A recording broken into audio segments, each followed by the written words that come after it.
कौमी असम्बली के स्पीकर असद कैसर ने इनकार कर दिया तो मेरे ऊपर आया। आप यकीन करें, मैंने एक सेकंड भी नहीं सोचा और मैं तो जो है वो जज्बात में आ गया और मैंने कहा मैं बिल्कुल रूलिंग दूंगा। लेकिन आप सोच सकते हैं कि कितना उस दिन मुझ पे प्रेशर होगा। पूरी जो है वो आर्मी एस्टेब्लिशमेंट एक तरफ हुई हुई थी, हमारे मुखालिफ हुई हुई थी। असम्बली के अंदर भी जो है वो कर्नल ISI का मौजूद होता था। और जिस दिन ये रूलिंग देनी थी, आप यकीन करें मैंने अपने हाथ से लिखी, मैंने किसी को नहीं बताया, अपने घर में, अपने जो मेरा ऑफिस के अंदर काम करते थे उनको या किसी दोस्तों को।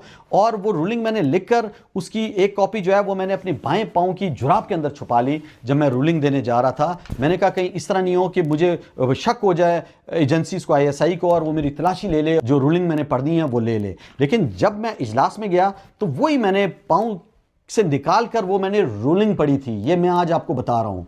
तो उस रूलिंग में मैंने देखे साफ साफ कहा कि ये गैर मुल्की साजिश है और मैं जो है ना वो इस अदम एतमाद की तहरीक को जो है वो मुस्तरद करता हूँ।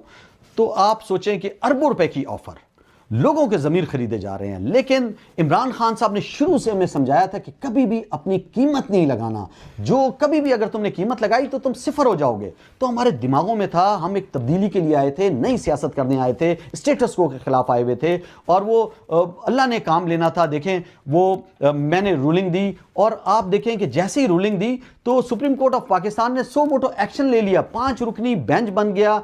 चीफ जस्टिस उमर अता बंदियाल जो थे सरबराह बन गए बेंच के, उसके साथ जस्टिस इजाजुल हसन, जस्टिस मोहम्मद अली मजहर, जस्टिस मुनीब अख्तर और जस्टिस जमाल खान मंदुखिल इसके साथ थे। ये तकरीबन 5 दिन जो है इस पर बहस होती रही और उसके बाद 7 मार्च 2022 को फैसला दिया गया 5-0 से और मेरी रूलिंग को कालदम करार दे दिया गया। और मेरी रूलिंग के बाद इमरान खान साहब ने कौमी असम्बली को तहलील कर दिया था और उसके बाद आरिफ अलवी जो सदर पाकिस्तान थे उन्होंने आम इंतखाबात का ऐलान करा दिया था। तो ये तमाम सब चीज़ें जो है वो सुप्रीम कोर्ट ने रोल बैक कर दिया। सुप्रीम कोर्ट ने बाकायदा टाइम लिख दिया और उसमें लिखा कि 9 अप्रैल 2022 को इजलास बुलाया जाए, बाकायदा टाइमिंग लिखा और उन्होंने कहा कि अदम एतमाद की तहरीक को पेश किया जाए। असद कैसर ने इस्तीफा दे दिया।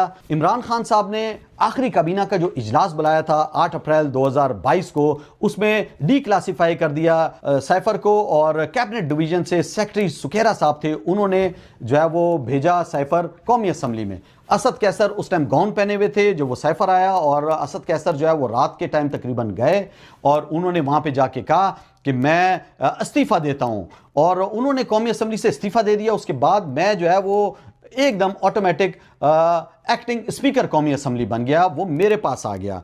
और उसी रात को असद कैसर जब उठ के चले गए थे तो उन्होंने सरदार एयाज सादिक को